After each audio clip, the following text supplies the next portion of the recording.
Welcome to the Working with Subject Matter Experts podcast. If you're responsible for keeping your business profitable into the future, you need to be managing your corporate knowledge to develop, manufacture, and deliver your best products and services. Here at the Working with Subject Matter Experts podcast, we talk about managing organizational knowledge to keep your business strong. My name's Nathan Eckel, and I'm here with the host, Peggy Salvatore. Peggy, how are you doing today? I'm doing great today, Nathan. It's great to be here. Yeah, so we're going to be talking today about something that you brought to my awareness yesterday for the first time when we were talking about this. I love it. You're talking to me about a department of human potential. Just like we have a Department of Education, we need, according to what you were telling me, a Department of Human Potential. And why is that? I think it's a cool idea, don't you? You know, we have a Department of Education, a Department of Labor, and I think it makes us think about education and learning and training in little chunks of our lifetime. The reality is we're learning all the time. We're learning from the day we pop out of the womb until the day we, go on to our reward. And because the world is changing so much, if we think of ourselves as constantly learning, adapting, and changing to meet these challenges, it's really about developing our human potential. And I think it would be so great for us to think of ourselves as just learning beings. So what does this have to do if we can bring it right in with working with subject matter experts? What's the relationship between the human potential and the potential of a subject matter expert? Well, subject matter experts are people who, there is a definition of experts, and an expert is someone who's probably spent at least 5 years full-time learning something. For many people, it's a lifetime. And one of the big concerns right now is that many people who are coming to the ends of their careers and thinking about retiring are taking lifetimes of knowledge with them. Companies are really worried about leaving that knowledge behind, about losing that knowledge. So we're really concerned about capturing that and passing it on. I think if we come into a place where we think all the time about human potential as one extended process throughout our lifetime, we won't be, I think we could possibly avoid this problem because we'll always be in learning mode. We won't be chunking out our training and our learning just into little pockets of our lives. So it almost sounds to me what you're talking about is moving from a formal-based learning model into something that's a little bit more informal, a little bit more weaved into the lifestyle of how we as complex human beings actually live and learn and communicate. Can you tell me a little bit more about how that might work, or am I completely off base here, Peggy? Oh, Nathan, no, you've totally nailed it, and you said it beautifully, and I think that's exactly true. In fact, we are already doing it. I don't know how much awareness we have of the fact that that's starting to happen already. Now with being able to put something in a search bar and find out anything you need to know right away, being able to YouTube anything you want to learn. I wanted to replace the water pump in my Jeep. So my boyfriend and I went out and we YouTubed it, and there was my Jeep model and our water pump, and somebody got under their car and just taped the whole thing and stuck it up there and made it easy. So you can do that with anything. So I think we really are coming to a point where learning is an ongoing process, and it is continual, and it doesn't have boundaries anymore. It's not inside a brick building called high school or called college. It's constant, and it's literally in the airwaves around us in our wireless connection. So I think we're actually getting there, and it's a matter of maybe making it a little more formal and expressed exactly like it is. So I love the story about your Jeep and the water pump. I'll tell you, my wife told me and showed me something the other day about I guess it was a single mom and had a transition point, and she was a little bit kind of up in the air, as happens time to time in our lives. She actually researched on YouTube enough information in enough different areas that she was able to construct a home and build a home from scratch. Wow, what a woman. Yeah, how about it? Well, where there's a will, there's a way. But I mean, it just illustrates how resourceful people can be just because of how things have doubled, and even how people who are not necessarily in the corporate world as subject matter experts, they're out in the personal branding world perhaps, and they're getting their ideas out there, they're documenting, they're doing videos, and they're putting out enough value so that people that are in transition, they can buy or create or construct a tiny home, or I don't even think this was a tiny home. I think this was a large home.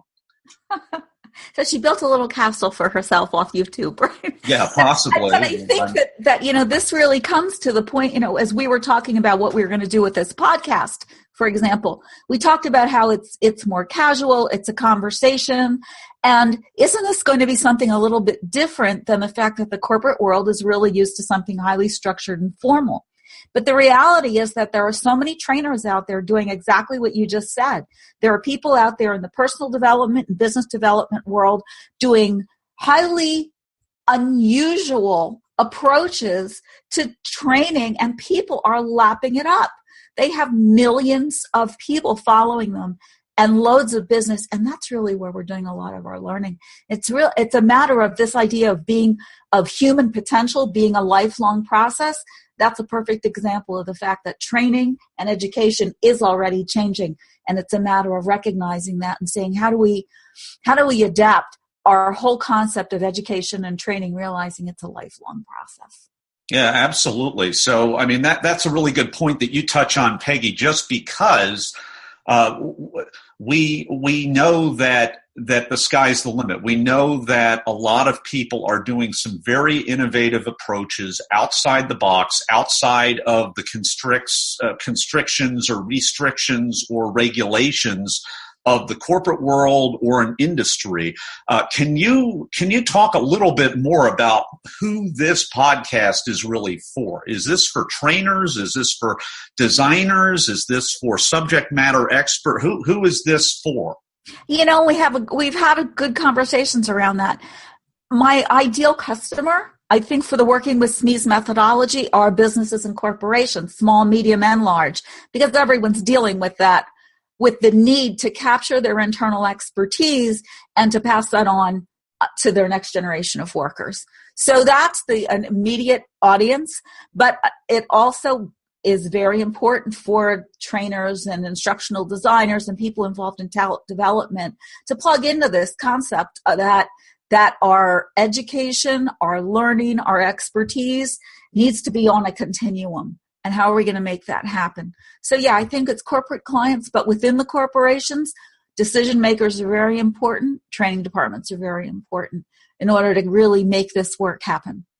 Oh, great. So just to let everybody know, if you're listening to this podcast right now, this is actually the very first introductory podcast. So we've got a whole series of great episodes for you.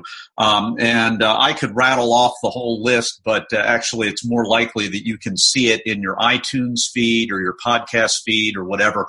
Just go ahead and jump on. But before we close out this introductory episode, Peggy, just give us an idea of a couple of scenarios that are out there.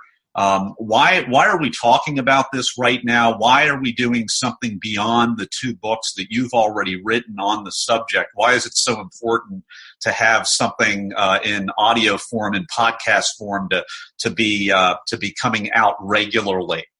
Well, it ties into the way we talked about how people are learning now, which is very informally. It's less likely that people are going to pick up the book, Working with SMEs, or the second book, Finding Your SMEs, and read them with a pen in hand, cover to cover, take notes, as I know you did, and as I've known other people to do, but not everybody's going to do that. I think that a lot of people just want to have this information on an as-needed basis, so we're going to talk about little pieces of this book. We're going to talk about some of the most important aspects of how to find your experts internally, and how to make sure you're capturing the most important information you need for business continuity, we can do that in little 10 and 15-minute segments and make it easy for people to digest. If people are curious and want to know more, they can buy the books, they can get in contact with us, and we can work with them as well. So congratulations to you for practicing what you're preaching. And, it's really our mutual hope that a fun, informal podcast that we can drive with you as you're commuting, as you're working out in the gym, as you're walking the dog, as you're walking out in the woods, having a hike, whatever it is that you're doing. This is a great way to be able to learn on the go and to be able to think about what can you do? What can you do as a CEO or an executive in your corporation? What can you do wherever you find yourself to be able to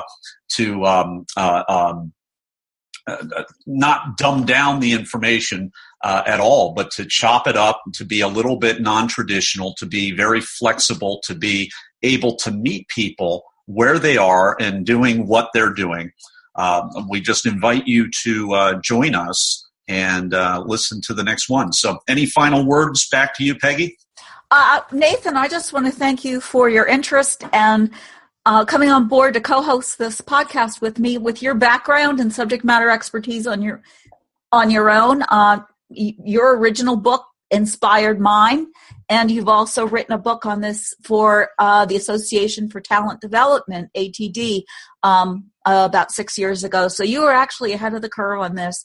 I'm following you through the door on this, and I really appreciate your being here and hoping that we can really make this an issue that we not only can bring more awareness, show people they can solve problems within their business, but we can be the ones to help them solve it.